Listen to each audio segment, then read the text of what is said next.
Get this and get it straight. Crime is a sucker's road, and those who travel it wind up in the gut of the prison of the grave. This time, a wrestler on the skids, a quick-change artist in an alley, and a girl with an eye for angles all met destruction because 100,000 easy bucks caught them in a stranglehold which none of them wanted to break. From the pen of Raymond Chandler, outstanding author of crime fiction, comes his most famous character in The Adventures of Philip Marlowe.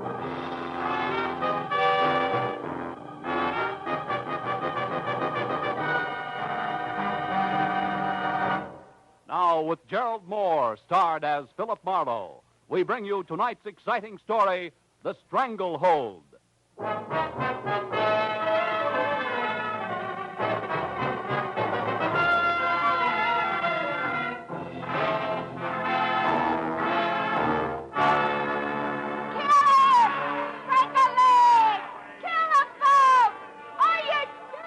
Sometimes men climb all over themselves for a purpose, sometimes for relaxation, and most times for no reason at all. Take professional wrestling. I watched from the ringside while two gargantuan hulks contorted their features in mock agony and bulged muscles at each other on a mat surrounded by tiers of onlookers, screaming through their half-chewed popcorn. While the fans, as usual, howled for blood, booed the decision, hooted the departing contestants, and waited for the next comic act, laughingly called the main event. I went again over the letter I'd received 2 hours ago by messenger from one Manny Faber. It had included a ringside ticket to L.A. Wrestling Arena, a check for $200, and the request that I catch as much as I could stomach of the match between John, better known as Peachy Keen, and Jules Caesar, the Emperor of Brooklyn. After which I was to come to Faber's house for instructions that involved John Keene plus $100,000 of Manny Faber's money. So I watched a little closer as something that looked like a Sherman tank in a toga and leather sandals crowned with an olive wreath lumbered into the ring and sneered at the crowd. And since I'd long ago given up wrestling as a sport, I turned to the fan next to me wearing a derby on the bridge of his nose, waved a cloud of cigar smoke aside, and got some information. Oh, Caesar? You get your money's worth out of him, all right. Hey, what about this John Keene? How does he stack up? Ha! Peachy, you kidding? He's a bomb. Stinko. No show. Off. A blink down. Look, they're fixing the ring up for him now. Get this. What's that, flowers? Yeah, peach blossoms. These two peach blossoms all over his corner. With stuff 2 years ago, the stuff was okay, but now it's tired, you know what I mean? He won't even put on a show, little old wrestler. He's still called a champ, isn't he? Champ! Him! He won't even give you a laugh anymore. He's afraid of getting his pretty nose bent. What a bum. Cecil, tie him up a nut. Here he comes, look. Yo-ho, Peachy! You bum! See what I mean with that profile? He ought to be a ribbon clerk instead of a wrestler. Yeah. Hey, what's that on the back of his robe? Are you kidding? That's a big peach, of course. Embroidered in gold on black silk. How do you like? Yeah. Go ahead. Hey, look, I hear them robes cost him $1,000 a piece.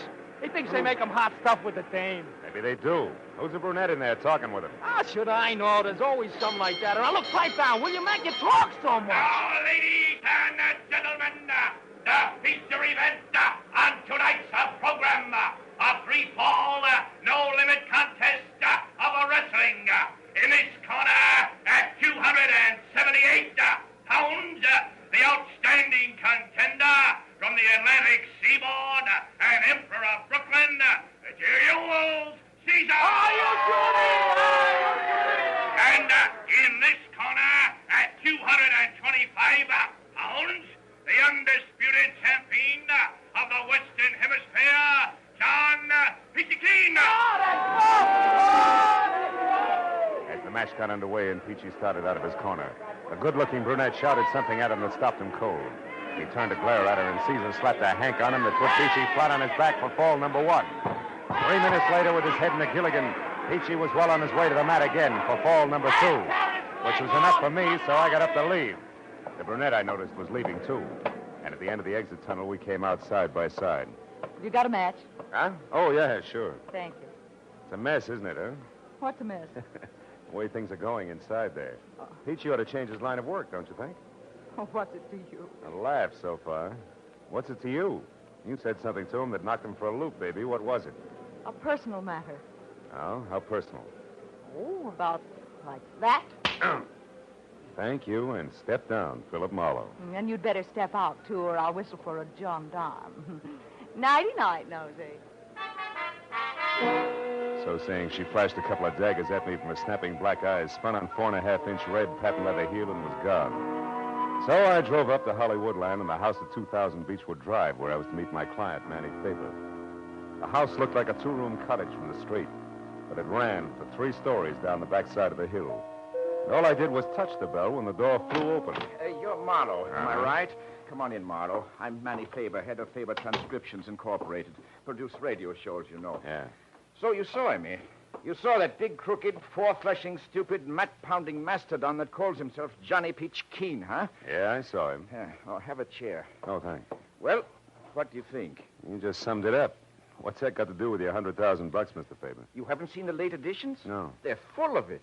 Peachy Keen is suing me for 100 G's for slander.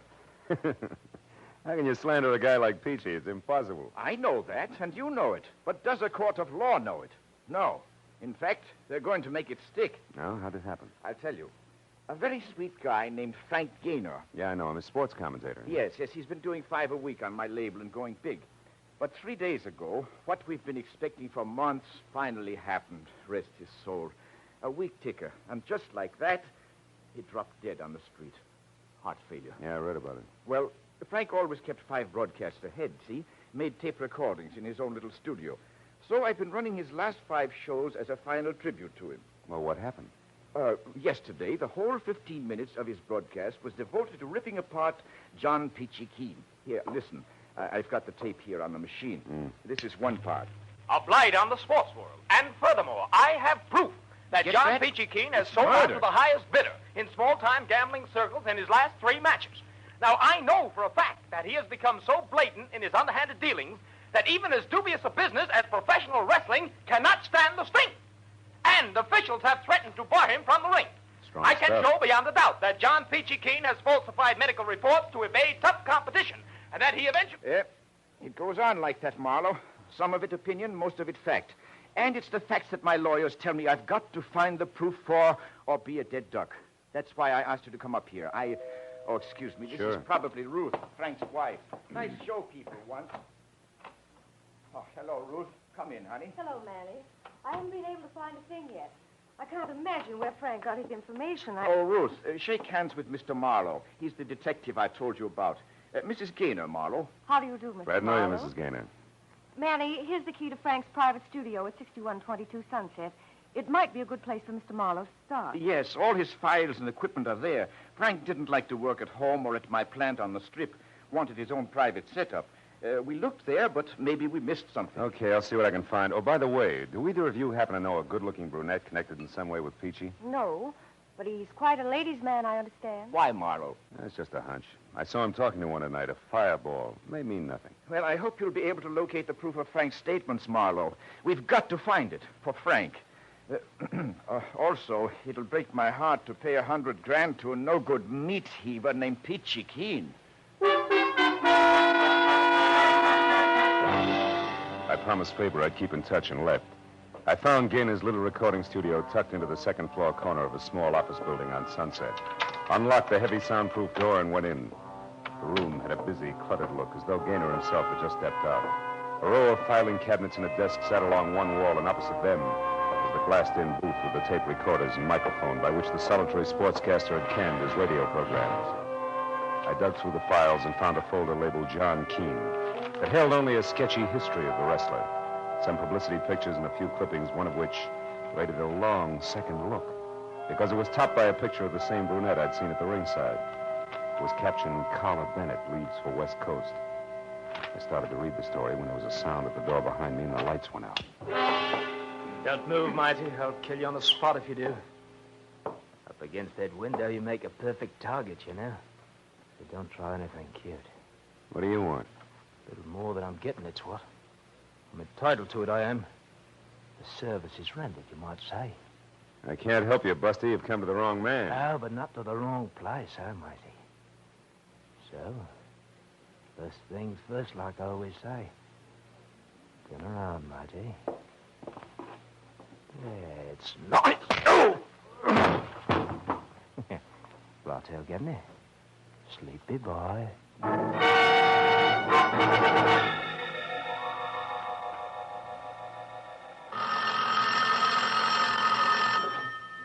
Oh. Oh. All right. Don't rush me. Oh. Marlowe, where were you? Is something wrong? Yeah. As wrong as a limey showing up here to put this... Ooh. Put the slug on me. Limey? Yeah. Who was it? Why'd he slug you? Good questions, Faber. Hey, does the name Carla Bennett ring any bells? Carla Bennett? Yeah. No, I never heard of her. Huh? Oh, just a minute, Marlowe. Here's Ruth. Huh? Marlowe, I remember that name. Yeah? I'm sure Frank interviewed her once. Carla Bennett used to be Mrs. John Keene. Peachy's ex-wife? Yes, I'm positive. Why, is she mixed up in this? I don't know. But a limey who slugged me apparently took a newspaper clipping about her when he left.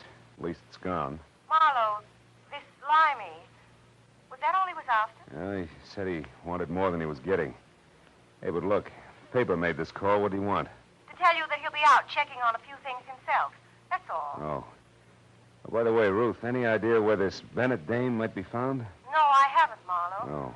I think she was staying at some woman's hotel on Vermont Avenue when Frank interviewed her at that time. Vermont. But that was over a year ago. Maybe she's a lady of habit. I'll try it anyway. Thanks, Ruthie.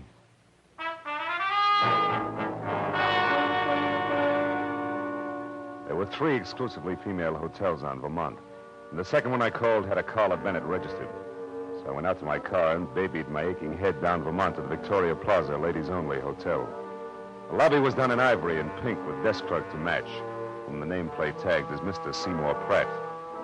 I started over but stopped when I spotted about an acre of peach-colored suede coat wrapped around John Peachy Keene himself, lumbering up the stairs at the back of the lobby. Mr. Pratt saw him at the same time and darted from behind the desk like an angry canary after a rhinoceros. Just a minute, you. This is a ladies' hotel. So what? I gotta see the one in 212. Not this way, you don't. Why, it's after midnight. If Miss Bennett wishes to come down to the lobby, that's her affair. But no men are allowed upstairs after 10 p.m. Okay. How can I get in touch with her? Use the house phone, naturally. Over there in that booth. I'll go right back to the board and plug you in. I'll be with you in just a moment, sir. Ducky, I'll wait. A call for you, Miss Bennett.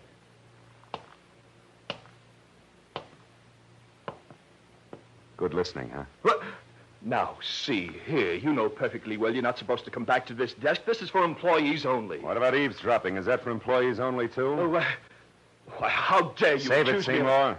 The guy in the booth there's a professional wrestler. If he finds out you're listening in, he'll tear your arm off and beat you to death with it. Better let me take over. Here, give me the earphone. Now, wait Come a on, minute. give it to me. Hey, Okay. Now sit there like a good boy, keep the key open, and your trap shut. Was no surprise. Where are you now, John? In the lobby, in the phone booth. You better come down, Carla. No, really? John, Shut up. I'm tired. Will you call me No, tomorrow? wait a We'll minute. talk- What do you mean by that crack you made tonight when I was in the ring? Just what I said.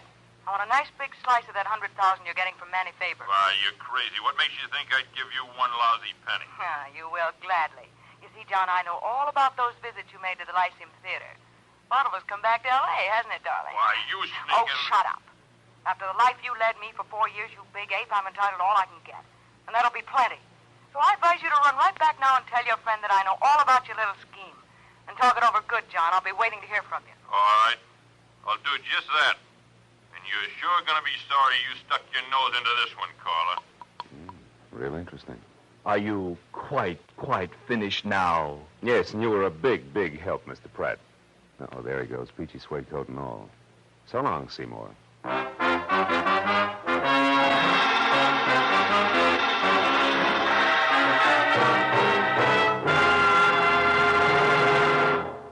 In just a moment, the second act of Philip Marlowe. But first, Horace Heidt and his famous Youth Opportunity Program have joined Charlie McCarthy and Edgar Bergen, Red Skelton, Jack Benny, and the other top-ranking entertainers who make CBS Sunday nights a must. Enjoy these 30 minutes when Horace Heidt takes over on most of these same stations Sunday night this fall. Tune in this fall for the show that you love best of all. Listen carefully. Here's the address. It's CBS. Now, with our star, Gerald Moore, we return to the second act of Philip Marlowe and tonight's story, The Stranglehold.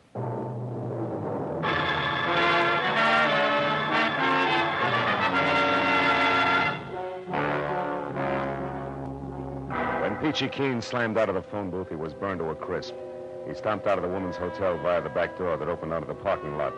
And when I got there, it was already out of sight. I stopped in the shadows to figure out which way he'd gone, but skipped that as the back door opened again. This time it was Carla Bennett. She ran across the lot, hopped into a new green convertible, and got as far as switching on the lights before still another character pranced into the headlight beams like a veteran ham making for upstage center. Miss Bennett! Hey, Miss Bennett, wait, I gotta talk to you. I couldn't tell where the first one came from. I only heard it. It brought the little man up on his toes and arched him like a drawn bow. I saw the flash of the second one. It came from the alley and crumpled it into a pile. A moment later, a more roared, and I ran to where I could see, but a pair of taillights twisting onto the side street. It was all the good it did me. I went back to the body of the little man as Carla Bennett climbed out of her car. She was white from shock, and in the headlights, her makeup was garish. It belonged on a clown. The back alley harlequinade was suddenly very grim. He was shot, mister, right in front of me. Who's the little guy, Carla? I don't know. I never saw him before. You know my name? Yeah. We met at the wrestling arena earlier tonight, you remember? Marlowe, private detective. Now, come on, Carla, let's have it. What's his name? I don't know, I tell you. Okay, we'd better find out fast. Let's take a look at his wallet. No! It's none of my business. I'm getting out of here. Wait a minute. He wanted to talk to you pretty badly, baby. Very likely about $100,000. Huh? If I were you, I'd stick around. You've got awfully big ears, Mr. Marlowe. Yeah, better to hear phone conversations. What? This guy's an actor. He's got an equity card. Name is Seth Cameo. Mean anything? Not to me. Unless... Unless what? Unless he happens to work at the Lyceum Theater? As you said, Carla, vaudeville's back in town, and that brings up another point you better What's going on out here anyway? I thought I heard shots. You did, Pratt. They came from the alley there. Oh, so it's you again. I might have... That man there on the ground. Good heavens, is he dead? Yeah, he's murdered. Oh, no. Help! Help me! Murder! Help! That jerk. I'm getting out of Not here. alone, you're not. I'm going with you. Listen, Big Ears, I can take care of myself. Will you beat it? That's not the point, sister. I still want to talk to you. Get in. Now go out that way to the street and not too fast. All right. Since you're running things, where are we going? The Lyceum Theater. On the way, you can tell me why your ex-husband Peachy's been hanging around there. I don't know why. Who's the friend he's been seeing? Was it Cameo? I don't know that either. Now, look, for Pete's sake, do I have to draw you a picture? A man was shot down right in front of you. Doesn't that convince you? You're bucking the same opposition, baby, and believe me, this is no time to hold out. Not in this league. I'm not. All right. Well, that stuff you overheard on the phone was pure bluff. I accidentally ran into John a couple of days ago near the stage door of the Lyceum. He acted funny, like he was waiting for somebody, and very nervous about it. You didn't see who it was? No. I waited until 3 girls and 2 men had come out one after another, but they were cagey. I couldn't tell which one John was waiting for. And then I heard about this slander suit of his, and I figured something was screwy. So you took a swing in the dark tonight and connected, huh? Good and solid. When I told him on the phone to go back to his friend, I knew he'd be just stupid enough to do it, and that's why I came out so fast. I wanted to follow him and find out who else is involved before I got in too far. You're already in too far, baby. You got more nerve than good sense, even for $100,000. You don't believe me? Ask Cameo. There's the theater. Park here. We'll walk over. Look, tell me something, Big Ears. Suppose Seth Cameo did work here. What's it going to prove? All depends on what we find to go with it. He was killed to keep him from upsetting the apple cart. One way he could have done that would be to have proof of what Frank Gaynor said in his broadcast about Peachy. Sure, but fitting a vaudeville actor at the Lyceum into that slot doesn't make sense. No, but... Yeah, there it is. Cameo's placard. We were right. Yeah. Seth Cameo, the one-man all-star cast. See Lionel Barrymore, Betty Davis, Harry Drucker, Humphrey Bogart, James Cagney, and many others. And East End played in a split-second changes by the world's most versatile one-man cast. Seth Sure, he was a mimic. A guy like that would have dialects, lots of them. So maybe Seth Cameo was the boy who slugged me in Gaynor's studio. He was careful to turn out the light first, then he threw that limey jive at me to toss me off the track. And what's more, he... Uh-oh, we got company. Where? There's a little geezer over there. What are you doing there?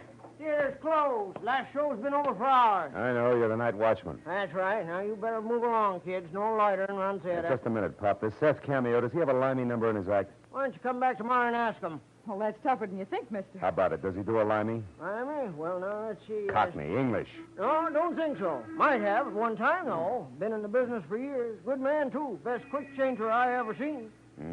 Has he got a scrapbook or something in his dressing room, do you know? Well, yes, he has. Got a box there with every bill he's ever played on in it. Most actors do. But the theater's all closed now, fella. Well, you've got a key, haven't you? Look, Pop, it's important. We got to find out right away. No, I'm sorry, sonny. Can't do it. Look, It's real important. Take a good look. Very important. $10. Uh-huh. Yeah. Oh, I guess it wouldn't do any harm if you just want to look.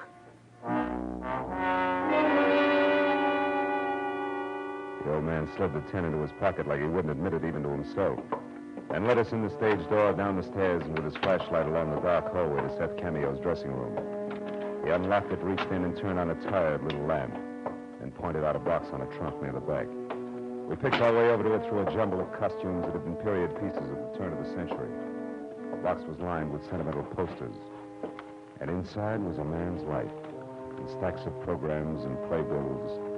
It began with a crisp current appearance and then ran back through all of Seth Cameo's dusty yesterdays. Didn't take long. Maybe 5 minutes. Here. This is it, Marlowe. Exactly what you're after. Let's see that. Parthenon Theater, Kansas City, September 1940.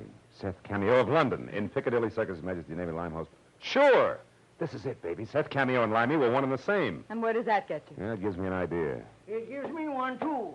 You found what you wanted. Now, let's put everything back like it was and get out of here. In a minute, Pop. I want to check something else. Now, look, Sonny, this is dead against all rules. I'm getting jittery. Wait a minute. Hold it. I heard something upstairs. Did you lock the outside door, Pop? Oh, come now, fella. Be a sport. That's an old stunt that just won't work. That door's got a snap latch. Shut up. I heard it, too, that time. There is somebody up there. Huh?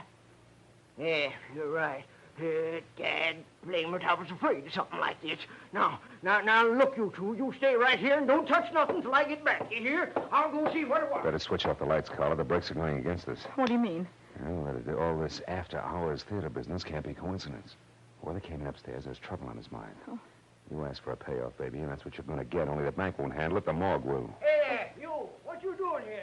You the night watchman around here? Oh, Marlowe, it's John. How'd you get in Yeah, here? pitchy keen. No pun intended. This is the girl that's in here. I want to see her. Oh, no. Take it easy. Here. Now, you go on. Get out. Don't lie to me, Grandpa. Our car's parked across the You know street. it's not here. Thought she could be. Now, where is she? Come on, I mean business. Now, listen here. Don't you give me none of your sass, son. You just clear out there. Oh, Marlowe. Crazy old fool. You got the watchman. You better clear out, Carla. He'll be down here in another minute. Now, look, go up that way and cross the stage. Go to 2000 Beechwood. It's the one place Peachy won't go. Manny Favors. And stay there till I call. You understand? Never mind. Beat it, will you? Go on. Be careful, Big Ears. Carla moved off into the darkness. I saw at the other end of the hall the inquisitive beam from the flashlight poking into dark corners as Keen eased down the stairs. I got my gun into my hand, plastered my shoulders against the wall beside the open door, and waited. I didn't have long to wait. I heard him stop in the hall outside, and then the beam of the flashlight crept over the floor and up to the wall, and then slowly, carefully circled the door frame. Carla? I heard him moving closer. Then the barrel of a snub-nosed revolver inched into the room. I know you're in here, Carla. I waited until I could see the big fist wrapped around the gun. Then I brought my .38 down hard. His gun flew to the floor, and I swung again for his head. Why, you? The rest only blinked and lunged for me. I'll kill you. Not tonight, Peachy. I may need it. I'm getting my hands on you. That's your problem, big man.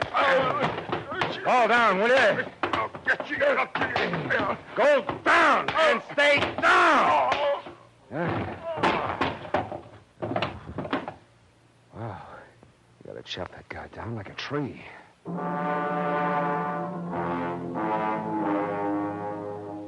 It had been short but vicious. And the one punch he'd landed had shaken me to my shoelaces. The wreckage of costumes, props, and a lifetime of old theater programs was scattered over the room like big moldy snowflakes in the crazy ankle-high glare from the still-burning flashlight.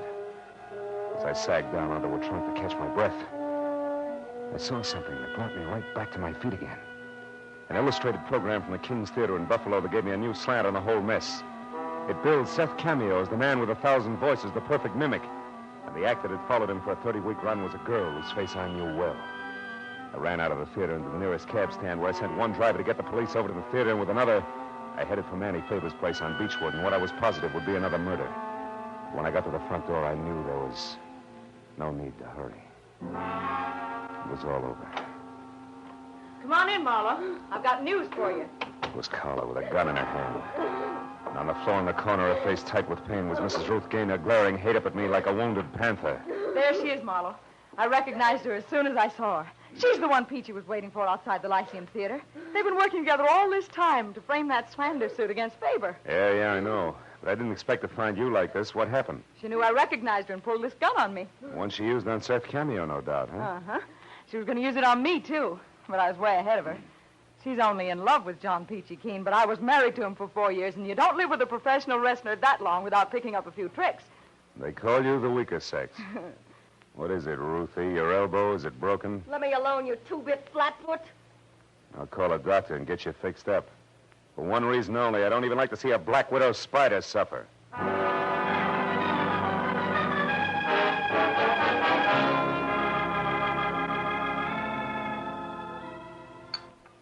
More coffee, Miss Bennett? No, thank you, Mr. Faber. Well, I don't blame you. I've got no appetite either. You know, Marlowe, I always liked Ruth, and I thought she liked me. As long as you represented a buck, she did. And I've got to admit that she and the wrestler were clever, though. That stunt almost worked. She was clever. John Keene is 225 pounds of solid jerk. Yeah, it was all her idea. She was in love with Peachy, and when Frank died, she saw a great opportunity. Especially with that mimic being in town. Sure, Seth Cameo is an old friend of hers. She and Peachy wrote a highly slanderous script. She got Cameo to record it on Frank's machine, imitating Frank's delivery. Yes, and I broadcast it and stabbed myself in the back. Exactly. And we'd never found out any of this if a couple of other characters hadn't tried to cut in. First, Cameo, who felt he'd been cheated when he learned the job he'd done was worth $100,000. Ruth had to shoot him to keep him quiet. Second, little Carla here. Oh, Marlowe, please. With me, it was just good, healthy spite. Spite, huh? What's stronger, baby, spite or dough? Well... See what I mean? Good night, Mr. Faber. Good night. Come on, Carla, let's go.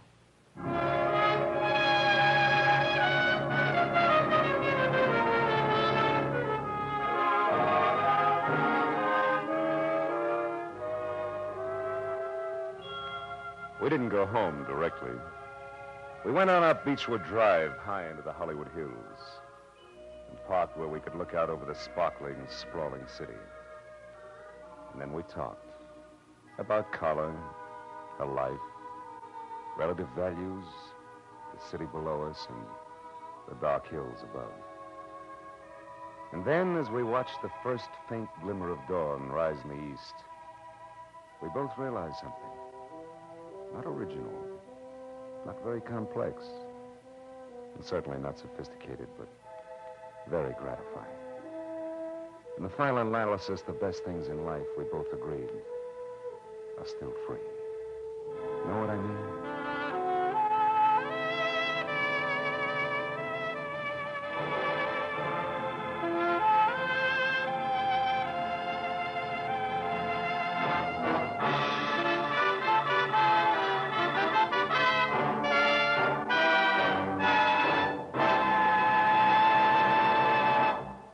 The Adventures of Philip Marlowe, bringing you Raymond Chandler's most famous character, star Gerald Moore, and are produced and directed by Norman McDonnell.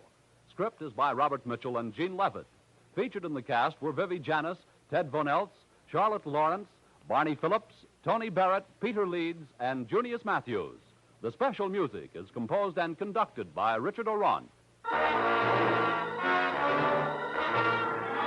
Be sure and be with us next week when Philip Marlowe says... I didn't know it, but I was caught in a smokeout that led from a search for a lady in black, past murder at a highway inn, to gunfire in a crumbling warehouse. And all for a girl, already dead in the morgue.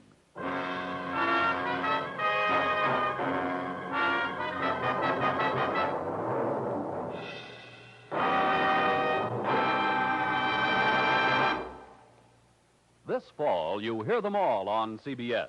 Red Skelton and Charlie McCarthy and Edgar Bergen have joined the parade to CBS on Sunday evenings. And be sure to hear the Contented Hour with Dinah Shore tomorrow and every Sunday over most of these same CBS stations. This fall, you hear them all on CBS. This is Paul Masterson speaking. Now stay tuned for Gangbusters, which follows immediately over most of these same CBS stations.